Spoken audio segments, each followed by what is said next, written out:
أشهد أن لا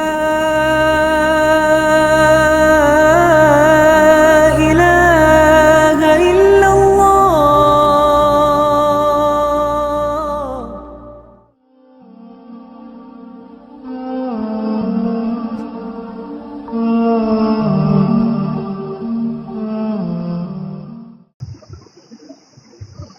الحمد لله نحمده ونستعينه ونستغفره ونؤمن به ونتوكل عليه ونعوذ بالله من شرور انفسنا ومن سيئات اعمالنا من يهده الله فلا مضل له ومن يضلل فلا هادي له واشهد ان لا اله الا الله وحده لا شريك له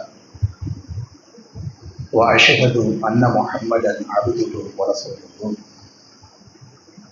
اللهم صل على محمد وعلى آل محمد كما صليت على إبراهيم وعلى آل إبراهيم إنك حميد مجيد.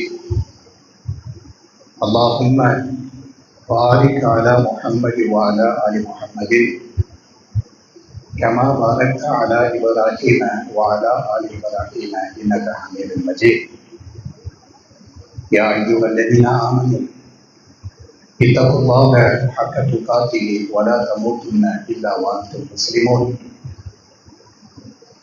يا أيها الذين آمنوا اتقوا الله وقولوا قولا سديدا يصلح لكم أعمالكم ويغفر لكم ذنوبكم ومن يطع الله ورسوله فقد فاز فوزا عظيما. கண்ணியத்திற்குரிய எல்லாம் வல்ல அல்லாஹ் ஜல்லஷானஹு தஆலாவின் நல்லடியார்களே, இந்த வார ஜும்மா உரையினுடைய முக்கிய செய்தியாக கோடை விடுமுறையும் பிள்ளைகளின் மீது பெற்றோர்களுக்கு இருக்க வேண்டிய பொறுப்புகளும் என்கிற தலைப்புல சில செய்திகளை நினைவுபடுத்திக் கொள்வதற்காக நாம் எல்லோரும் அல்லாஹ்வுடைய வீட்டிலே அமர்ந்து கொண்டிருக்கிறோம்.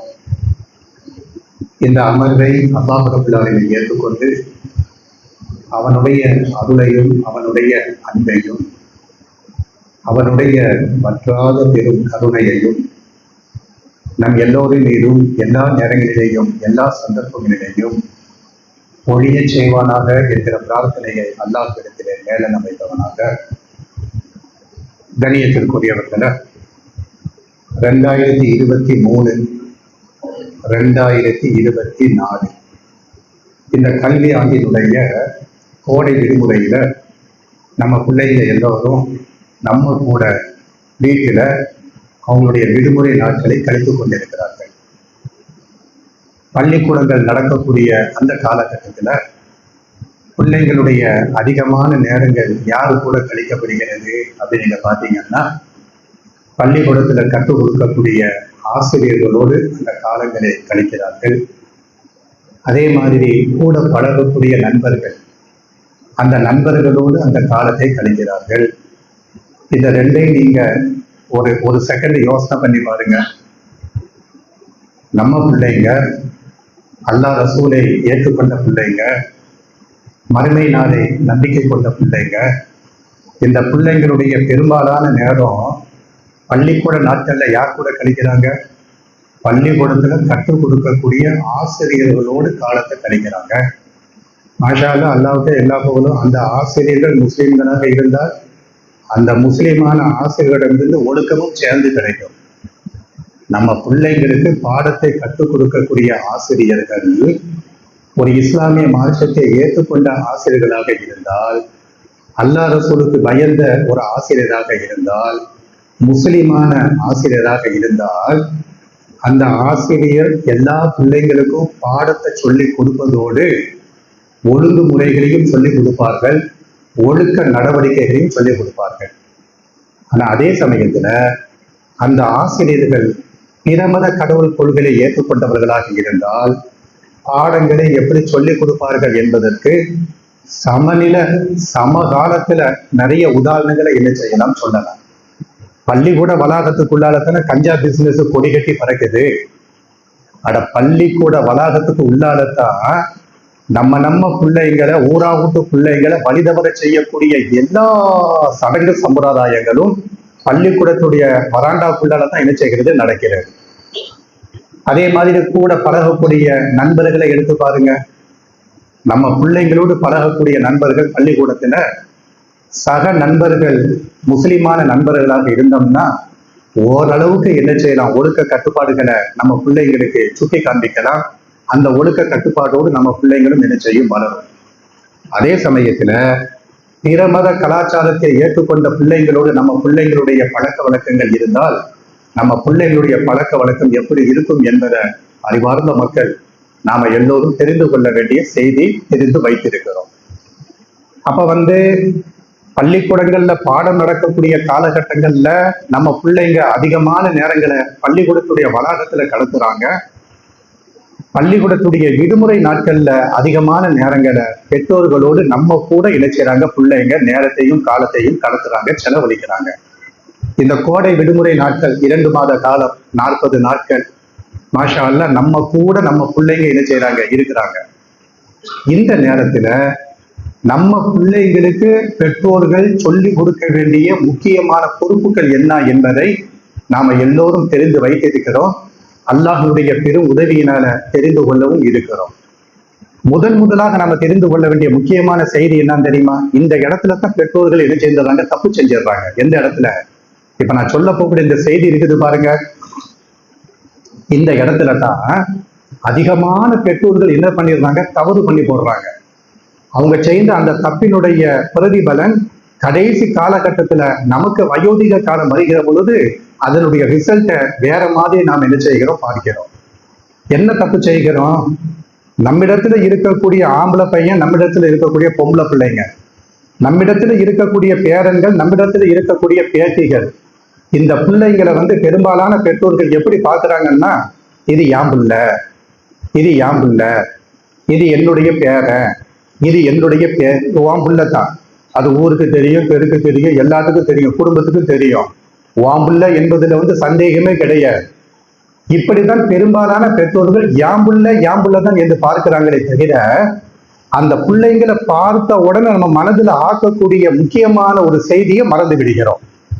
அது என்ன செய்தி அப்படின்னு கேட்டோம்னா, நம்ம வீடுகள்ல நம்முடைய கட்டுப்பாட்டுல இருக்கக்கூடிய நம்ம பிள்ளைங்க இருக்கிறாங்க பாருங்க. யாம்புள்ள ஓம்புள்ள என்கிற அந்த ஒரு சித்தாந்தத்தை தாண்டி அது அல்லாஹ்வுடைய அமானிதம் என்கிற அந்த சிந்தனை பெற்றோர்களுக்கு கட்டாயமாட்டு வரணும். எப்படிமா நான் உங்களுக்கு புரியுற மாதிரி சொல்லணும்னு தெரியல. யாம்புள்ள ஓம்புள்ள, நான் பெற்றெடுத்த பிள்ளை, நான் ஆளாக்க போகக்கூடிய பிள்ளை, நான் கல்வி சொல்லி கொடுக்கக்கூடிய பிள்ளை, என்னுடைய சொத்துக்கும் என்னுடைய சுகத்துக்கும் இவன் நாளைக்கு பின்னாடி வாரிசு காரணத்து வாரான் அப்படின்னு சொல்லிவிட்டு நம்ம உரிமை கொண்டாதான் பாருங்க, அது ஓகே தான், அதுல தப்பு ஒன்றும் கிடையாது, உன் பிள்ளை தான் அது. அதையும் மீறி நம்ம வீடுகள்ல இருக்கக்கூடிய பிள்ளைங்களோடு நாம எப்படி பார்க்கணும் அப்படின்னு கேட்டோம்னா, இவன் அல்லாஹு எனக்கு தந்திருக்கக்கூடிய அமானிதம். இந்த பொம்பளை பிள்ளை அல்லாஹு எனக்கு தந்திருக்கக்கூடிய அமானிதம். இந்த பேரன் இந்த பேத்தி அல்லாஹு எனக்கு தந்திருக்கக்கூடிய அமானிதம். அமானிதம் என்கிற பெயரால அந்த பிள்ளைங்களை பார்த்தோம்னா அந்த பிள்ளைங்களுடைய வளர்ப்புல நம்முடைய பங்கு பெரும் பங்காக இருக்கும். அந்த வளர்ப்பு அழகான வளர்ப்பாக இருக்கும். திருமறை குர்ஆன்ல அல்லாஹ் ரப்பல் ஆலமீன் சொல்லுகிறான். அந்த வசனத்தை எப்படி சொல்றான் பாருங்க. எதுல வருது? சூரத்துல் அன்ஃபால்ல 27வது வசனம். அந்த வசனத்துல அல்லாஹ் ரப்பல் ஆலமீன் சொல்லுகிறான், யா அய்யுஹல்லதீன ஆமனு, ஈமான் கொண்டவர்களே, லா தகூனுல்லாஹ வர்ரசூல, அல்லாஹ்விற்கும் அல்லாஹ்வுடைய தூதருக்கும் மோசடி செய்யாதீங்க. இந்த வசனத்தை நான் எதுக்குமா சொல்றேன்? நம்ம வீடுகள்ல இருக்கக்கூடிய பிள்ளைங்க அல்லாஹ் நமக்கு தந்திருக்கக்கூடிய அமானிதம். அல்லாஹ் பாருங்களேன், ஊர்ல உலகத்துல தெருல குடும்பத்துக்குள்ளால பாருங்க, பிள்ளைங்க இல்லாம பெற்றோர்கள் தவிக்கிறார்கள். பிள்ளைங்க இல்லாம பெற்றோர்கள் என்ன பண்றாங்க? படாத பாடுபடுகிறார்கள். அல்லாஹ்விடத்துல முறையீட்டுக்கு மேல முறையீடு, முறையீட்டுக்கு மேல முறையீடு, முறையிட்டு கொண்டே இருக்கிறார்கள். பார்க்காத மருத்துவம் கிடையாது, வைக்காத வேண்டுதல் கிடையாது. புள்ளை இல்லாத அல்லாஹ்வுடைய நாட்டம். புள்ளை இல்லை என்பது நாமளோ நீங்களோ எடுக்கக்கூடிய முயற்சி கிடையாது. அல்லாஹ்வுடைய நாட்டத்துல அல்லாஹ் ரப்பல் ஆலமீன் யாருக்கு பிள்ளைகள் சந்ததிகள் கொடுக்கவில்லையோ அந்த மணமக்கள்கிட்ட போய் கேட்டு பாருங்க. பிள்ளைங்க இல்லாத வீடு எப்படி இருக்கும் என்பதை பெரும் பெரும் பெரும் பெரும் பெரிய பிரம்மாண்டமான பங்களாக்கள் கட்டி வச்சிருக்கிறாங்க. அந்த பங்களாக்குள்ளால தவிழ்வதற்கு ஒரு பிள்ளை இல்லை என்றால், விளையாடுவதற்கு ஒரு பிள்ளை இல்லை என்றால், பேசுவதற்கு ஒரு பிள்ளை இல்லை என்றால் அந்த பங்களா இருந்துதா என்ன, இல்லாம போனாதான் என்ன? அப்ப நாம தெரிந்து கொள்ள வேண்டிய செய்தி என்ன அப்படின்னு கேட்டோம்னா, அது அமானிதமாக பார்க்க வேண்டும். அதை தான் அல்லாஹ் சொல்லுகிறான். எப்படி சொல்லுகிறான்? யா அய்யுஹல்லதீன ஆமனு, ஈமான் கொண்டவர்களே, லா தஹூனுல்லாஹ வர்ரசூல, அல்லாஹ்விற்கும் அல்லாஹ்வுடைய தூதருக்கும் மோசடி செய்யாதீங்க. அல்லாஹ்விற்கும் அல்லாஹ்வுடைய தூதருக்கும் மோசடி செய்யாதீங்க. வதஹூனு அமானாத்திக்கும், உங்களுக்கு அல்லாஹ் ரப்பல் ஆலமீன் அமானிதமாக தந்துட்டுக்கிறான் பாருங்க பிள்ளைங்க, அந்த பிள்ளைங்களுக்கு மோசடி செய்து போடாதீங்க. அல்லாஹ் எப்படி சொல்றான் பாருங்க. மாஷா அல்லாஹ், பிள்ளைங்களை நம்ம மடியில வைத்து வளர்க்கிறோம். பிள்ளைகளுடைய கை, அந்த பிஞ்சு கையை பிடித்து கொண்டு அப்படியே தெருக்குள்ளால உலாத்தி கொண்டு இருக்கிறோம். பிள்ளைகளுடைய கையை பிடித்து கொண்டு வீட்டுக்குள்ளால நடக்கிறோம் என்றால் அந்த பிள்ளைகளுடைய கையை நாம பிடிக்கல, ஒரு அமானிதத்துடைய கையை நாம பிடித்து இருக்கிறோம். பிள்ளைகளுடைய வாயில ஒரு கவலை சாப்பாடு இப்படி ஊட்டி கொடுக்குறோம் பாருங்க, அது பிள்ளைகளுடைய வாயில ஊட்டி கொடுக்கல, ஒரு அமானிதத்துடைய வாயில ஊட்டி கொடுக்கிறோம். அல்லாஹ் சொல்லுகிறான், அல்லாஹ்விற்கும் அல்லாஹ்வுடைய தூதருக்கும் மோசடி செய்யாதீங்க. வதஹூனு அமானாத்திக்கும், உங்களுடைய அமானிதங்களாக இருக்கக்கூடிய பிள்ளைங்க இருக்கிறாங்களே அந்த பிள்ளைங்களுக்கு மோசடி செய்யாதீங்க. அன்தும் தஅலமூன, இந்த மோசடியை நீங்கள் தெரிந்து கொண்டே செய்கிறீர்கள். இந்த மோசடி, எந்த மோசடிய? அல்லாஹ்விற்கும் அல்லாஹ்வுடைய தூதருக்கும் நீங்க மோசடி செய்றீங்க பாருங்க, அதையும் நீங்கள் தெரிந்தே செய்கிறீர்கள். உங்க பிள்ளைங்களுக்கு மோசடி செய்றீங்க பாருங்க, அதையும் நீங்கள் தெரிந்தே செய்கிறீர்கள் என்பதாக சொல்லி இந்த மோசடிய நீங்கள் செய்து விடாதீர்கள் என்பதாக திருமறை குர்ஆன்ல அல்லாஹ் ரப்பல் ஆலமீன் சொல்லுகிறார். அதே மாதிரி நீங்க பாருங்க, பிள்ளைங்களை பத்தி நிறைய விஷயங்கள் சொல்லிக்கொண்டே இருக்கலாம். பிள்ளைங்க என்பவர்கள் சாதாரணவர்கள் கிடையாது. நமக்கு அல்லாஹ் கொடுத்திருக்கக்கூடிய அந்த பிள்ளைங்க நம்மளுடைய கண் குளிர்ச்சிகள். அந்த பிள்ளைங்களை பார்த்தோம்னா நம்முடைய கண்ணு என்ன செய்யும்? குளிர்ச்சி அடையும். மனசு என்ன செய்யும்? சந்தோஷம் அடையும். அந்த பிள்ளைங்களை அல்லாஹ் ரப்பல் ஆலமீன் நமக்கு அன்பளிப்பாக தந்திருக்கிறான். அன்பளிப்பாக தந்திருக்கிறான். உங்கள்கிட்ட இருந்து ஒரு அன்பளிப்பு எனக்கு வருதுன்னு வச்சுக்கிடுங்க. நீங்க ஒரு அன்பளிப்பை கொண்டு இமாமுக்கு கொடுக்குறீங்க. இமாம் என்ன பண்றாரு? அந்த அன்பளிப்பை வாங்கிட்டு உங்க கண் முன்னாடியே தூக்கி போட்டு உடைச்சோம்னா எப்படி இருக்கும்? நீங்க கொடுத்த அன்பளிப்பை இமாம் என்ன பண்றாரு? இந்த கையால நீங்க கொடுக்குறீங்க, இந்த கையால ஒருவர் வாங்குகிறார். வாங்கின அன்பளிப்பை உங்க கண் முன்னாடியே தூக்கி போட்டு உடைச்சோம்னா, அல்லாஹ் தந்திருக்கக்கூடிய அமானிதத்தை அல்லாஹ் பார்த்து கொண்டு இருக்கக்கூடிய நிலையிலேயே அந்த பிள்ளைங்களுக்கு மோசடி செய்றீங்கிற, இது எவ்வளவு பெரிய அக்கிரமம், எவ்வளவு பெரிய அட்டுழியம். அட, வீட்டுக்குள்ளால ஒரு ரோஜாப்பு செடி வளர்க்குறங்க மொட்டை மாடியில, அந்த செடியை கூட பார்த்து பார்த்து பார்த்து பார்த்து வளர்க்கிறோம். ஏன்? இந்த செடி நாளைக்கு பூக்கும், நாளைக்கு மொட்டு தரும், அந்த பூவை நாம என்ன செஞ்சுக்கலாம், பயன்படுத்திக்கிடலாம்னு சொல்லி போட்டு ஒரு ரோஜாப்பு செடியை பார்த்து பார்த்து என்ன செய்கிறோம்? வளர்க்கிறோம். ஆனா பிறந்த அம்மானிதான் அந்த பிள்ளைங்க இருக்கிறாங்க பாருங்க, அந்த பிள்ளைங்களை கண்டும் காணாம தெருக்குள்ளால உலாக்க விடுறோம் பாருங்க. எவ்வளவு பெரிய மோசடி! படைத்த ரப்பல் ஆலமீன் தந்திருக்கக்கூடிய அந்த பிள்ளைங்களுக்கு, அந்த அமானிதங்களுக்கு செய்யக்கூடிய மோசடி மிக மிக அக்கிரமமான மோசடி, அக்கிரமமான மோசடி. அல்லாஹ்வுடைய தூதர் ஸல்லல்லாஹு அலைஹி வஸல்லம் ஒரு ஹதீஸ்ல சொல்றாங்க, இமாம் புகாரி ரஹ்மத்துல்லாஹி அவர்கள் இந்த ஹதீஸை பதிவு செய்யறாங்க. யார் யார் வீடுகள் எல்லாம் பிள்ளைங்க இருக்கிறாங்களோ, அது எந்த பிள்ளையாட்டும் இருந்துட்டு போடும், அது இந்த சின்ன பிள்ளை 10 வயசு, 15 வயசு, 25 வயசு, 30 வயசு, 35 வயசு, 35 வயதை அடைந்திருக்கக்கூடிய இந்த பிள்ளைக்கு 60 வயதை அடைந்திருக்கக்கூடிய தகப்பன் ஒருவன் உயிரோடு இருக்கிறான் என்றால் 60 வயதை அடைந்திருக்கக்கூடிய இந்த தகப்பன் இந்த பிள்ளைக்கு மோசடி செய்யாமல் இருக்க வேண்டும்.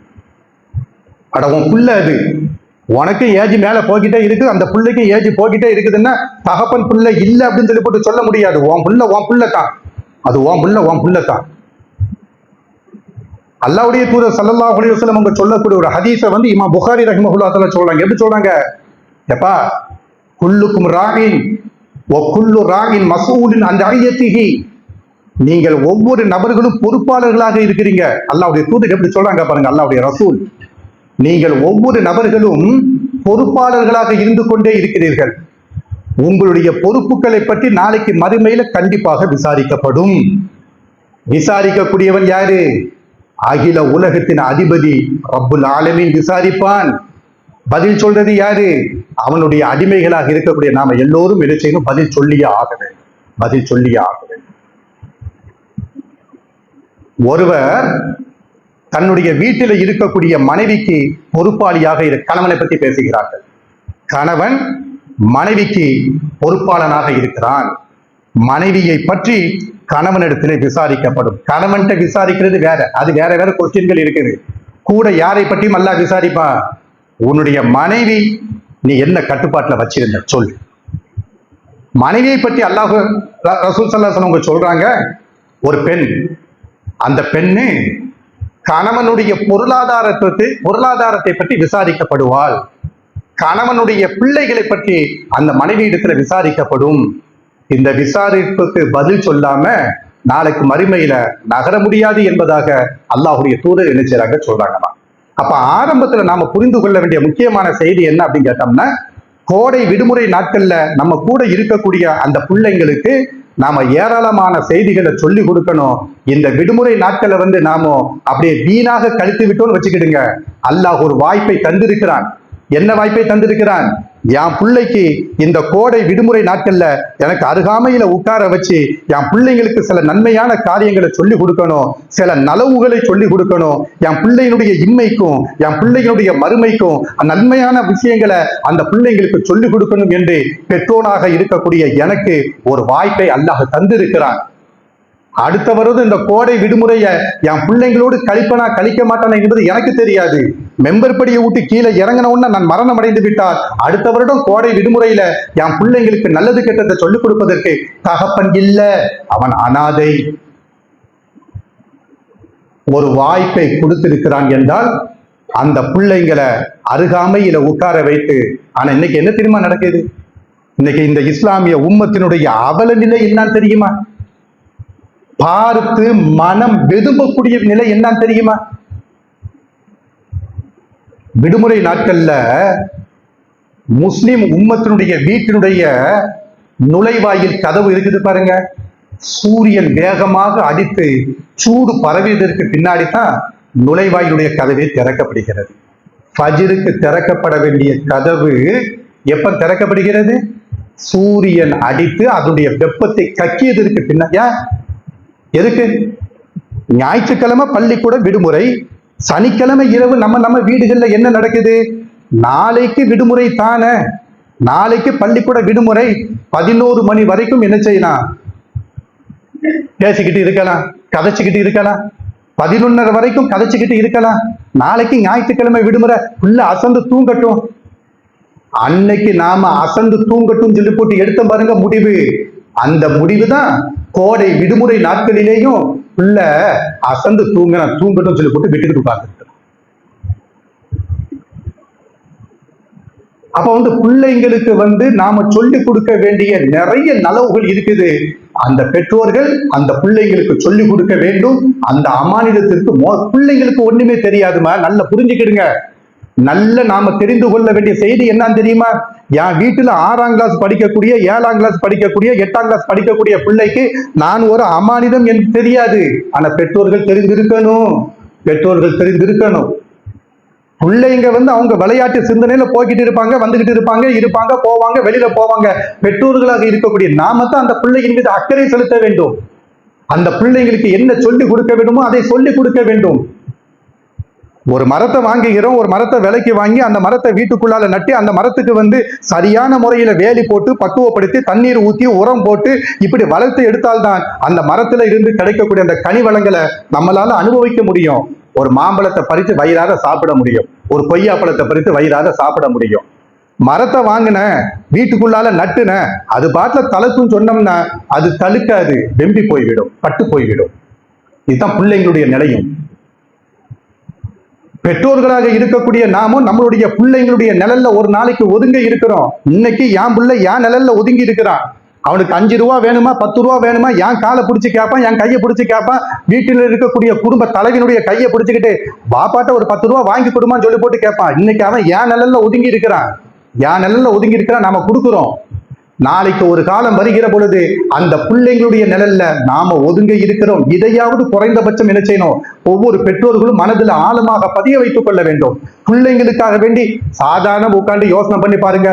அவன் பிறந்ததுல இருந்து அவன் வளர்ந்த ஆளாகி ஒரு வியாபாரம், ஒரு வேலை, ஒரு படிப்பு என்பதாக சொல்லி இப்படியே கொண்டு போய் கரை சேர்த்து விடுறோம் பாருங்க. இந்த கரை சேர்ப்பதற்கு எத்தனை லட்சங்கள் நாம செலவழிச்சிருப்போம். ஒரு பையனை வளர்த்து ஆளாக்கி கரை சேர்த்து கொண்டு வந்து நிப்பாட்டுவதற்கு எத்தனை லட்சங்கள் நாம செலவழித்திருக்கிறோம். ஆனால் அவனுடைய நிழல்ல போய் நாம ஒதுங்க போறோம் பாருங்க. அவன் நமக்கு லட்சங்களை செலவழிக்க மாட்டான், கோடிகளை செலவழிக்க மாட்டான். இருக்கிறதுல 5 10 கொண்டு வந்து தாரான் பாருங்க. என் வீட்டுல இருக்கக்கூடிய தட்டையில சோறு போட்டு நிம்மதியாட்டு சாப்பிடுவாப்பான்னு சொல்லி போட்டு ஒரு ஆறுதல் வார்த்தை சொல்றான் பாருங்க. அந்த ஆறுதல் வார்த்தை பின்னாடி எனக்கு சொல்லுவதற்கு என்னுடைய பிள்ளையை நான் உருவாக்கி இருக்கிறேனா என்பதை ஒவ்வொரு தகப்பன்மார்களும் ஒவ்வொரு பெற்றோர்களும் நெஞ்சில கையை வைத்து கேட்க வேண்டும். இன்னைக்கு உன் புள்ள அந்த அமானிதத்துக்கு சொல்ல வேண்டிய செய்தியை சொல்லாம நீ விட்டுட்டேன்னு வச்சுக்க, காலம் போற போக்குல ஒண்ணுமே சொல்ல முடியாது. போடான்னு சொல்லிட்டான்னு வச்சுக்கிடுங்க, முடிஞ்சு போச்சுன்னு அர்த்தம். தர்றத சாப்பிட்டு போட அமைதியா எழுத. அதுதான் ஒருத்தன் ஹைப்பு எழுதினான். ஒரு மரம் தோட்டமாக ஆகாது, ஆனால் ஒரு மரம் தோட்டமாக ஆனது எங்க தெரியுமா? முதியோர் இல்லத்தில் அப்படிங்கிறான். ஒரு மரம் தோட்டமாட்டு ஆக அட இஸ்லாத்துடைய சட்டத்தின் பிரகாரம் முதியோர் இல்லம் இஸ்லாத்துக்குள்ளால இருக்கக்கூடாது. முதியோர் இல்லம் இஸ்லாத்துக்குள்ளால இருக்கக்கூடாது. அது எப்படி வர முடியும்? அல்லாவும் அல்லாவுடைய தூதரும் காட்டி தந்த இந்த மார்க்கத்துல முதியோர் இல்லம் சொல்லி போட்டு ஒரு கட்டிடம் கட்ட முடியுமா? அனுமதி உண்டா? மார்க்கத்துல அனுமதி உண்டா? முதியோர் இல்லம் ஆனா கட்டி வச்சுக்கிட்டு ஒவ்வொரு வருஷமும் ஜும்மா ரமலானுடைய காலகட்டங்கள் வருகிற பொழுது முதியோர்களை வளர்க்கிறோம், முதியோர்களுக்கு நீங்க பைசா கொடுங்கன்னு சொல்லி போட்டு கேட்கிறாங்கன்னா இதை விட கேவலம் வேற என்ன இருக்கிறது? அத 10 மாத காலம் வயிற்றுல இடம் கொடுத்த ஒரு தாய்க்கு அந்த தாயினுடைய வயோதிக காலத்துல வீட்டில இடம் கொடுக்கவில்லை என்றால் இதை விட கேடுகட்ட வாழ்க்கை என்ன இருக்குது? முஸ்லிம் என்று சொல்வதற்கு வெட்கப்பட வேண்டும். அப்ப பிள்ளைங்களுக்கு சொல்லிக் கொடுக்க வேண்டிய முதல் விஷயம் என்னன்னு தெரியுமா? குறைந்தபட்சம் அல்லாஹ் ரசூலை பற்றி சொல்லிக் கொடுப்பதற்கு ஃபர்ஸ்ட் பெற்றோர்கள் தெரியணும். எதுக்குங்க நம்ம வீட்டுக்குள்ளால அல்லாஹ் ரசூலை பற்றி பேச்சு பிள்ளைங்களோடு நாம கடத்தல்ல. உனக்கு ஒண்ணுமே தெரியல. அல்லாஹ் ரசூலை பற்றி உனக்கு தெரிஞ்சோம்னா உன் பிள்ளைக்கு நீ சொல்லிக் கொடுப்ப. அல்லாஹ் ரசூலை பற்றி நீ முழு விவரமா நீ தெரிஞ்சிருந்தோம்னா, தௌஹீதை பற்றி தெரிஞ்சிருந்தோம்னா, ரசூலை பற்றி தெரிஞ்சிருந்தோம்னா, குர்ஆனை பற்றி தெரிந்திருந்தோம்னா, தீனை பற்றி தெரிந்திருந்தோம்னா, கலாக்கதரை பற்றி தெரிந்திருந்தோம்னா, நரகத்தை பற்றி தெரிந்திருந்தோம்னா, மறுமையை பற்றி தெரிந்திருந்தோம்னா, சுவனத்தை பற்றி தெரிந்திருந்தோம்னா, மதிப்பீடை பற்றி தெரிந்திருந்தோம்னா, சிராத்தல் முஸ்தகீமை பற்றி தெரிந்திருந்தோம்னா நீ உன் பிள்ளைக்கு சொல்லிக் கொடுப்ப. நீனே ஜும்மாக்கு லேட்டாட்ல வர, நீனே ஜும்மாக்கு எப்படி வர? 12:50 போவோம், 1 மணிக்கு போவோம், மெதுவா போய் அங்க உட்காந்துட்டு எந்திரிச்சிட்டு மெதுவா போவோம். என் பிள்ளைங்களுக்கு பாடம் நடத்த வேண்டும் என்பதற்காக வேண்டியாவது பெற்றோர்கள் இந்த ஜும்மாவை பயன்படுத்தணுமா கூடாதா? நீ ஒன்னு அரபிக் கல்லூரியில போய் பாடம் படிக்க வேண்டாம், நீ ஒன்னு அரபிக் கல்லூரியில போய் உட்கார்ந்துக்கிட்டு கிதாபுகளை வச்சு பாடம் படிக்க வேண்டாம். அருமையான செட்டப்புங்க. இந்த இஸ்லாமிய மார்க்கத்துல இருக்கக்கூடிய இந்த செட்டப்பை மாதிரி வேற எந்த பிற மதத்திலையும் கிடையாது. ஒவ்வொரு பெற்றோர்களும் ஒவ்வொரு ஜும்மாவை தவறாமல் பள்ளிவாசல நிரப்பி ஜும்மாவை இமாமு பேசுவாங்க. திரும்ப திரும்ப திரும்ப திரும்ப திரும்ப சொல்லப்பட்ட செய்தியை திரும்ப திரும்ப நீ என்ன உன் பிள்ளைகிட்ட போய் சொன்ன? இந்த ஜும்மா உரையை பயன்படுத்தினாலே போதும். நம்ம சமுதாயத்துல கஞ்சா பழக்கங்கள் இருக்குமா? நம்ம சமுதாயத்துல பெற்றோர்களை பிள்ளைங்க அவமதிக்கக்கூடிய எத்தனை குடும்பங்கள் சொல்லுறாங்கள இமாம் என் பிள்ளைய என்னைய போடான்னு சொல்லிட்டான், அப்படியே மனசு வெதும்பு தப்பிக்கிறான். என் பிள்ளை எனக்கு முன்னாடி நிமிந்து பேசிட்டான், அப்படியே மனசு கலங்குது அப்படிங்கிறான். மக்கள் மனசால கொண்டு வந்து உடட்டுமா அப்படின்னு கேட்கிறான். அது தழுத்து வரும் பொழுதே அப்பாவை பார்த்து வாப்பாவை பார்த்து உம்மாவை பார்த்து போடாங்கிறான் வாடாங்கன்னு இவன் கைத்தட்டி சிரிக்கிறான். என்னுடைய தகப்பனை பார்த்து போடான்னு சொல்லிட்டான்னு சொல்லி கைத்தட்டி சிரித்துக் கொண்டிருக்கிறான். அப்ப பிள்ளைங்களுக்கு சொல்லிக் கொடுக்க வேண்டிய செய்திகள்ல ஆக முதன்மையான செய்தி என்ன தெரியுமா? இந்த ஒத்த செய்தியை நீங்க சொல்லிக் கொடுங்கம்மா. அட நம்ம என்ன பாருங்க, முந்தா நாள் 2 நாளைக்கு முன்னாடி சொல்லுறேன்னு சொல்லிவிட்டு தப்பா நினைக்காதீங்க, உங்க மனசுல பதிய வைக்கணும். கஞ்சா வியாபாரிகள் 4 பேருக்கு மத்தியில சண்டை வந்துருச்சு. எல்லாம் பையன்மார்கள். பத்திரிகையில பாத்தீங்கன்னா நீங்க 12 வயசு 13 வயசு 16 வயசு பையன்மார்கள். ஒருத்தனை உட்கார வச்சு இந்த பிராண்டி பாட்டில் இருக்குது இல்லையா, அதை வச்சு தலையில அடிக்கிறான். அடிச்சோம்னா தலை கிழிஞ்சு பிளட் அப்படியே வடியுது. முகம் இந்த கண்ணுல அடிச்சு கண்ணு வீங்கி இருக்கு, அப்படியே பிளட் வடியுது. பாட்டிலை வச்சு தலையில அடிச்சோம்னா அந்த அடி எவ்வளவு பெரிய வேதனையை கொடுக்கும். பிளட் வடியுது, இந்த தண்ணி வடிச்சு தொடச்சிட்டு இருப்போம் பாருங்க, அதை இப்படி தொடச்சிட்டு அப்படியே உட்காந்துக்கிட்டு இருக்கிறான். ஏன்? கஞ்சா போட்டுட்டோம்னா பாடி வெயிட் ஆட்டாது, என்ன நடக்குதுன்னு தெரியாது. அது ஒரு சைடு, அது இருக்கட்டும். நான் எதுக்கு நான் சொல்லுவேன் அப்படின்னு கேட்டோம்னா, அடிச்சு அந்த முடியை நகட்டிட்டு அடிப்பட்ட இடத்துல பாக்குறான் 3 தையலுக்கு தான் அடி உளுந்திருக்குது, 16 தையல் விழுற மாதிரி இன்னொரு தடவை நாம அடிக்கணும். அசீஸ் அந்த பாட்டில் ஏறுற அப்படிங்கிறான். என்ன பேரு? என்ன பேரு? அசீஸ். நம்ம சமுதாயம் எங்க போகுதுன்னு தெரியுதா? இந்த இஸ்லாமிய உம்மத்து எங்க போகுதுன்னு தெரியுதா? அசீஸ் என்கிற ஒரு அமானிதம் இப்படி கேடு கெட்டு நாசமா போய்விட்டது என்றால் இந்த பாவத்திற்கு மூல காரணம் யாரு? அசீஸினுடைய பெற்றோர்கள். இந்த கூட்டத்துக்குள்ளால நம்மளுடைய பிள்ளைங்களுடைய வாசம் கூட பட்டுவிடக் கூடாது, நம்ம பிள்ளைங்களுடைய மூச்சு காற்று கூட பட்டுவிடக் கூடாது என்பதுல ஒவ்வொரு பெற்றோர்களும் கவனமாக இருக்கணுமா வேண்டாமா? உங்க குடும்பத்திற்கு நீங்க ஒரு இமேஜை உருவாக்கி வச்சிருப்பீங்க, உங்க குடும்பத்திற்கு நீங்க ஒரு கௌரவத்தை உருவாக்கி வச்சிருப்பீங்க, உங்க குடும்பத்திற்கு நீங்க ஒரு மான மரியாதையை உருவாக்கி வச்சிருப்பீங்க. குறைந்தபட்சம் அந்த கௌரவத்தை சிதைக்காமலாவது பார்த்து கொள்ளணுமா வேண்டாமா? ஊருக்குள்ளால ஒரு அடாவடித்தனம் பண்ணிக்கிட்டு ஒருத்தன் போறான்னு வச்சுக்கிடுங்க, இவன் யாருன்னு தெரியுமா? இவனுடைய மகன் தான், இவன் அப்பனத்தான் சொல்லுவான். அந்த ஆளு ஒழுங்கா தாண்டா இருந்தான், இவன் தாண்டா. அப்ப குறைந்தபட்சம் நம்ம பிள்ளைங்களை மதரசாக்கள்ல சொல்லி கொடுப்பாங்க. ஆனால் மதரசாக்கள்ல அந்த பிள்ளைங்க அதுக்காகத்தானே பள்ளிக்கூடம், எதுக்கு பள்ளி வாசலுக்குள்ளால கோடைகளை இஸ்லாமிய வகுப்புன்னு சொல்லிவிட்டு உங்க பிள்ளைங்க மேல நீங்க காட்டக்கூடிய அக்கறையை விட, நீங்க காட்டக்கூடிய இரக்கத்தை விட, நீங்க காட்டக்கூடிய பரிவை விட பள்ளிவாசல் நிர்வாகமும் பள்ளிவாசல் இமாம்களும் கல்லூரி ஆசிரியர்களும் அந்த பிள்ளைங்களை உட்கார வச்சுக்கிட்டு A to Z சொல்லி கொடுக்குறாங்க பாருங்க. இந்த மக்தபு மதரசா இங்க இப்படி ஒரு செட்டப் மட்டும் இல்லைன்னு வச்சுக்கிடுங்க, இந்த உம்மத்து என்னைக்கும் நாசமாக போயிட்டு. அந்த பிள்ளைங்களை உட்கார வச்சு பிள்ளைங்களுக்கு சத்தான ஆகாரங்கள் கொடுக்கிறோமே, அல்ஹம்துலில்லாஹ், அல்லாஹ் இருக்க எல்லா புகழும், தப்பு ஒண்ணும் இல்ல. பிள்ளைங்களுக்காக வேண்டி சொத்து சுகங்களை சேர்த்து வைக்கிறோமே, தப்பு ஒண்ணும் இல்ல. பிள்ளைங்களுக்காக வேண்டி படிப்பை கொடுக்கிறோமே, தப்பு ஒண்ணும் இல்ல.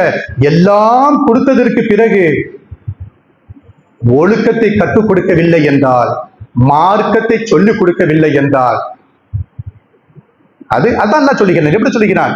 இன்னமா அம்பாலுக்கும் அவுலாதுக்கும் ஃபித்னா.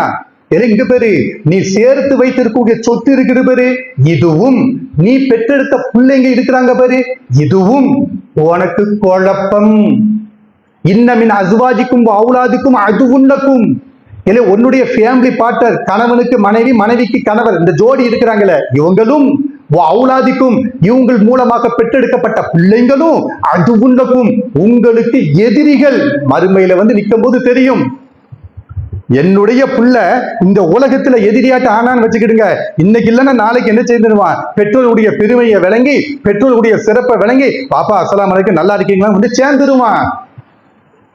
என்னுடைய பிள்ளைங்க எனக்கு எதிரியாக இருந்தோம்னா ஒரு காலம் வரும், ஒரு நேரம் வரும், பாப்பா நான் தப்பு செய்து போட்டேன் பாப்பா அப்படின்னு சொல்லிவிட்டு காலை கையை பிடிச்சு மன்னிப்பு கேட்டுருவான். மறுமையில உனக்கு எதிரியாட்டு மாறினான்னு வச்சுக்க, அல்லாஹ்வுடைய தர்பார்ல ஒன்ட்ட மன்னிப்பு கேட்கிறதா, அல்லாஹ்ட்ட போய் மன்னிப்பு கேட்கிறதா? அல்லாஹ்வினுடைய சன்னிதானத்துல ஒரு பெற்றோர்களுக்கு பிள்ளைங்க எதிரிகளாக மாறிவிட்டால் உன்னுடைய செயல், என்னுடைய செயல்பாட்டுக்கே நான் அல்லாஹ்ட்ட பதில் சொல்ல வேண்டியது இருக்குது. என் பிள்ளைகளுடைய செயல்பாட்டை பற்றி திரும்ப என்கிட்ட கேட்டோம்னா என் நிலைமை என்னத்துக்கு ஆகும்? என் மூட்டையே சுமக்க முடியல, என் பிள்ளைகளுடைய மூட்டையை சேர்ந்து சுமன்னா? அப்ப குறைந்தபட்சம் பிள்ளைங்களுக்கு சொல்லிக் கொடுக்க வேண்டிய முக்கியமான செய்தி என்ன? சூரா இன்ஃபித்தார் வருது இல்லையம்மா, அந்த இன்ஃபித்தார்ல ஒரு முக்கியமான ஒரு 3-4 வசனங்கள் இருக்குது. அந்த வசனங்களை மட்டும் நீங்க திரும்ப திரும்ப பிள்ளைங்களுக்கு சொல்லிக் கொடுங்க. நம்ம புள்ள அவன் நம்ம காலை சுத்திக்கிட்டே தான் வருவான். நம்ம புள்ள நம்மள்கிட்ட நெஞ்சு நிமிர்த்தி பேச மாட்டான். நம்ம பிள்ளை நம்மளை இப்படி முறைச்சு பார்க்க மாட்டான். நம்ம பிள்ளைய கொடுமை என்னன்னு தெரியுமா? நம்ம பிள்ளைங்க நம்மளை பற்றி அவனுடைய ஃப்ரெண்ட்ஸுக்கு போய் கமெண்ட்ஸ் அடிக்கிறான் பாருங்க. என் வீட்டுல ஒருத்தன் இருக்கான் யா, இதை விட மோசம் ஒண்ணுமே கிடையாது. அப்ப சூரா இன்ஃபித்தால வரக்கூடிய அந்த வசனம் என்ன? யா அய்யுஹல் இன்சான், மனிதர்களே. அல்லாஹ் எப்படி கூப்பிடுகிறான் பாருங்க. யா அய்யுஹல் இன்சான், மனிதர்களே. மா கர்ரக பி ரப்பிக்கல் கரீம், சங்கை பொருந்திய மகத்துவம் மிக்க உன்னுடைய ரப்புக்கு நீ மாறு செய்ய வேண்டும் என்று உன்னை தூண்டியது எது? உன்னை அழகாக படைத்திருக்கிறான். அடுத்து சொல்றான் பாருங்க. அல்லதி, அந்த ரப்பு யாரு தெரியுமா? خلقك فسواك فعدلك في أي صورة ما شاء ركبك. உன்னை அந்த ரப்பு படைத்திருக்கிறான். அந்த படைப்பை செம்மையாக படைத்திருக்கிறான். செம்மையாக படைக்கப்பட்ட அந்த படைப்புல நீதத்தன்மையை கையாண்டு இருக்கிறான். في أي صورة ما شاء ركبك. உன்னுடைய இந்த பாடியில 5 அடி 6 அடி உயரத்துல நிக்கிற பேரு, இந்த உயரத்துல நிற்கக்கூடிய பிறந்த உடனே பிஞ்சி குழந்தையாட்டு இப்படி கையில கிடக்கிற பேரு, இந்த உடம்புல உன்னுடைய உறுப்புகளை எந்த இடத்துல எப்படி செட் பண்ணணும்னு சொல்லி போட்டு அவன் செட் பண்ணி வச்சிருக்கிறான. கொஞ்சம் யோசனை பண்ணி பாருங்க. பிறக்கிற பிள்ளைக்கு ஹார்ட்ல ஊசியினுடைய நுனி அளவிற்கு ஒரு சின்ன ஹோல் கிடக்குது என்று சொல்லிட்டோம்னா லட்சத்தை கொடுத்துட வேண்டியதுதான். பிறக்கிற பிள்ளைக்குங்க பிறந்து 10 ஆண்டுகள் 20 ஆண்டுகள் வாழ்ந்ததற்கு பின்னாடி சொல்லல, பிறந்த பச்சை உடம்பு, அந்த உடம்ப பார்த்தோம்னா பச்சையாட்டு இருக்கும். இங்கன இருந்து பிரசவம் நடக்கும், இங்கன இருந்து குழந்தைய கொண்டு போய் அட்மிட் பண்றாங்க பாருங்க. என்னடா கேட்டோம்னா பிள்ளையினுடைய ஹார்ட்ல ஒரு சின்ன ஹோல் கிடக்குது அப்படிங்கிட்ட. அப்ப அல்லாஹ் என்ன சொல்லுகிறான்? எப்படிடா ஒரு ரப்புக்கு நீ மாறி செய்த? உன்னை எப்படி படைத்திருக்கிறான்? நாடிய இடத்துல நாடிய உறுப்புகளை வச்சு அழகா படைச்சிருக்கிறானா இல்லையா? அவனை நீ எப்படி மாறி செய்த? அவனுக்கு கல்லா பல் துகதிபூன பித்தீன் வ இன்ன அலைக்கும் லஹாஃபிதீன கிராமன் காத்திபீன யஅலமூன மா தஃஅலூன். உங்களுடைய ஒவ்வொரு உடம்பிலையும் கிராமன் காத்திபீன், சங்கை பொருந்திய 2 எழுத்தாளர்கள் இருந்து கொண்டே இருக்கிறார்கள். யஅலமூன மா தஃஅலூன், நீங்கள் என்ன செய்கிறீர்களோ அதை அவர்கள் தெரிந்து கொண்டே இருக்கிறார்கள் என்பதாக ஒத்த வசனத்தில் அல்லாஹ் ரப்பல் ஆலமீன் சொல்லி தந்திருக்கிறான் பாருங்க. இந்த வசனத்தை நம்ம பிள்ளைங்களுக்கு நாம சொல்லி கொடுத்திருக்கிறோமா? அல்லாஹ்வுடைய தீனை பற்றி சொல்லி கொடுத்திருக்கிறோமா? அல்லாஹ்வுடைய தூதரை பற்றி சொல்லி கொடுத்திருக்கிறோமா? மறுமை நாளை பற்றி சொல்லி கொடுத்திருக்கிறோமா? இறை தூதர் இப்ராஹிம் அலைஹிஸ்ஸலாத்து வஸலாம் அவர்கள் மரண படுக்கையில படுத்திருக்கிறாங்க. மரண படுக்கையில படுத்திருந்தோம்னா வஸாபிகா இப்ராஹிமு பனீஹி வ யாக்கூபு யா பனிய இன்னல்லாஹ அஸ்தஃபா லகுமுத்தீன ஃபலா தமூதுன்ன இல்லா வ அன்தும் முஸ்லிமூன். இறை தூதர் இப்ராஹிம் அலைஹிஸ்ஸலாத்து வஸலாம் அவர்கள் மரண படுக்கையிலே படுத்திருக்கிறார்கள். அவங்க என்ன பண்றாங்க? இப்ராஹிமு பனீஹி, தன்னுடைய பிள்ளைங்களை ஃபுல்லா கூப்பிட்டு உட்கார வச்சுக்கிட்டு வசியத்து செய்தார்கள்.